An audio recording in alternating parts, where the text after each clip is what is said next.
வணக்கம். விரிந்த பார்வையின் இன்றைய காலை நேர செய்திச் சுருக்கம் வாசிப்பவர் சூர்யா தேவி. யூடியூபர் சவுக்கு சங்கர் கைது செய்யப்பட்டு சிறையில் அடைக்கப்பட்டுள்ள நிலையில் அவருக்கு ஆதரவாக மனித உரிமை ஆர்வலர்கள், அரசியல் செயற்பாட்டாளர்கள், எழுத்தாளர்கள் சார்பில் கூட்டறிக்கை வெளியிடப்பட்டுள்ளது. மக்களவை தேர்தலின் முடிவில் பாஜக ஆட்சி அமைப்பதற்கான பெரும்பான்மை கிடைக்காது போனால் அக்கட்சி என்ன செய்யும், அதன் பிளான் பி என்ன என்பது குறித்து அமித்ஷா பதிலளித்துள்ளார். விடியா திமுக ஆட்சியில் பெண்களுக்கும் பெண் குழந்தைகளுக்கும் எதிராக தொடரும் பாலியல் வன்கொடுமைகளை தடுத்து நிறுத்துவதற்கு எவ்வித நடவடிக்கையும் எடுக்காத விடியா திமுக அரசின் முதலமைச்சருக்கு அதிமுக பொதுச் செயலாளர் எடப்பாடி பழனிசாமி கடும் கண்டனம் தெரிவித்துள்ளார்.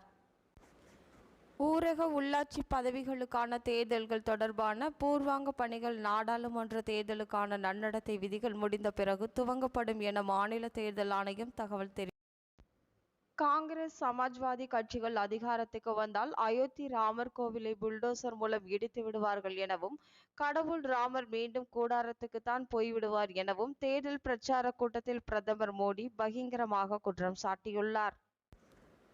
தற்போது சிந்தடிக் போதைப் பொருட்களை கடத்துபவர்கள் எவ்வித அச்சமும் இன்றி தமிழ்நாட்டை போதைப்பொருள் மையமாக மாற்றியிருப்பதற்கு இந்த விடியா அரசே காரணியாக உள்ளதாக எதிர்க்கட்சித் தலைவர் எடப்பாடி பழனிசாமி குற்றம் சாட்டியுள்ளார்.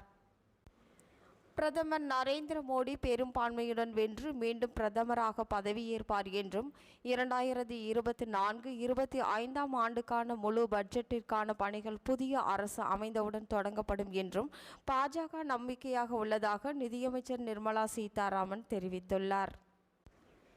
தமிழகம் முழுவதும் வருகின்ற டிசம்பர் மாதம் அனைத்து ஊரக உள்ளாட்சி அமைப்புகளுக்கான தேர்தலை நடத்த வாய்ப்பு உள்ளதாக முக்கிய தகவல்கள் வெளியாகியுள்ளன.